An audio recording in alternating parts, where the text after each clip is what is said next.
We, as a school, we pride ourselves on being a really hardworking staff, a pretty high-performing school, and one of the underlying tenets to all of the work that we do is that we believe that in order to make unprecedented increases in the performance of students, we must create a culture and environment committed to coherence, making, connectedness, and we really have to ensure consolidation. The research bears this out, and we really try to live this in any of the initiatives that we engage in.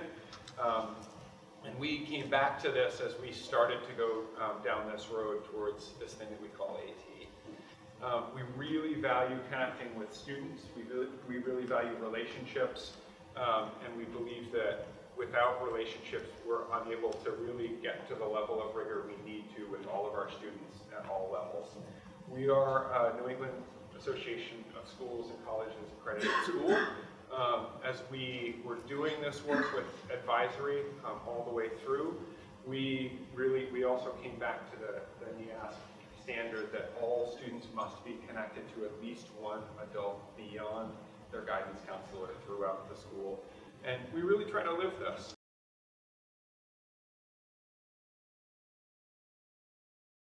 Over the history with our advisory, we had a few different iterations. Every single year that we were doing advisory, it changed. And when I joined in 2004, it was, hey, you got to fix advisory. And everybody you talked to about advisory hated their advisory program, and it never got any better until 2012, when Justin and I and one of our teachers went to the NEASC conference, and I got to sit in on Mr. Pickering, so I'm teeing it up for Mr. Pickering here. So at his presentation at NEASC about this program that he was running, and the three of us talked about it for the entire drive home from that conference about, man, this is the ticket, we can change it. And so the magic was that the problem with our advisory programs, it wasn't tied to academics. That was our turning point as an organization. So we had this advisory system that was all about community and mentoring and really good intentions, the NEASC standard, we wanted to connect kids, but what we really realized that we were missing was that connection to academics.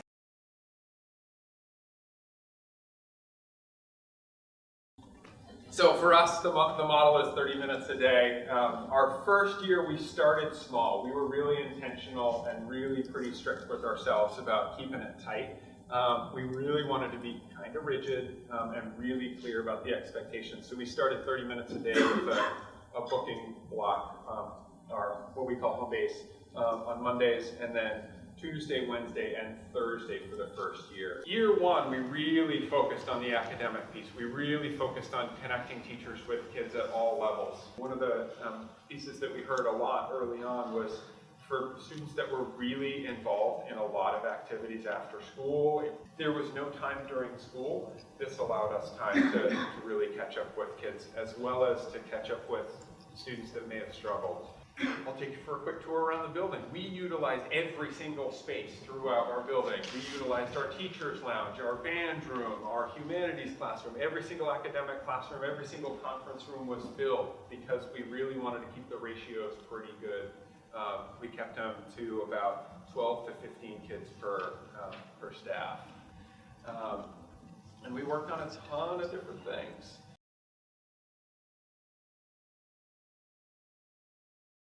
Okay, so that's year one.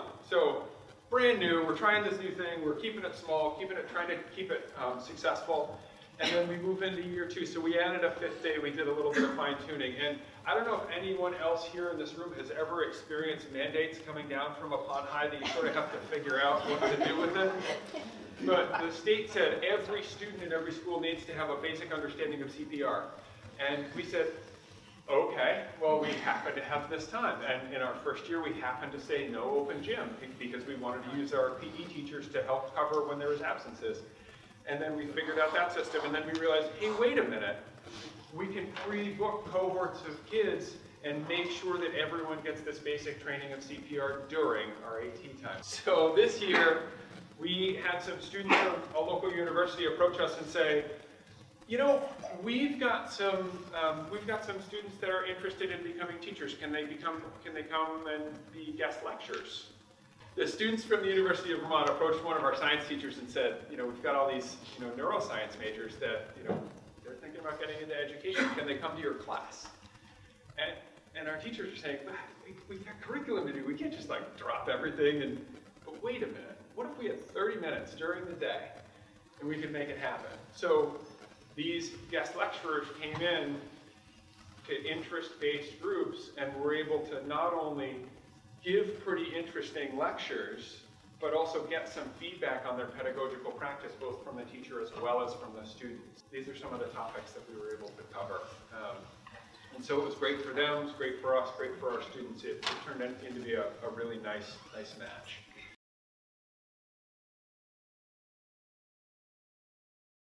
For me, it revolutionized what we do in guidance. So we're doing our developmental curriculum, we're meeting in small groups with students, and we're getting to all grade levels. But then in addition, this is stuff we're doing with seniors that now we're doing with everybody. So, game plan survey, core principles, goal setting, resume building, interest inventories, and reflection. In Vermont, Act 77, the personalized learning plans law, requires 3 of those things: goal setting, reflecting, and core principles, core values. So we set all this up. What do we want to do? What do we want to have happen? Each grade level, small groups, and then we pre-book them over the summertime. And that's gold for us, right? So instead of trying to figure out how we're going to get to students to make all this stuff happen, we're working in the summertime. And so while everybody else is doing their thing in the summertime, we're pre-booking all the students. So when teachers come back for in-service, they log into the software, and notice the kids are booked all year long with us, right?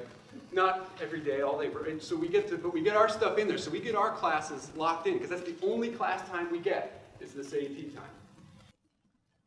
So what's the result? For those of you who know anything about guidance, right? Seniors drive the bus, we spend a lot of time with our seniors, we do some stuff with our juniors.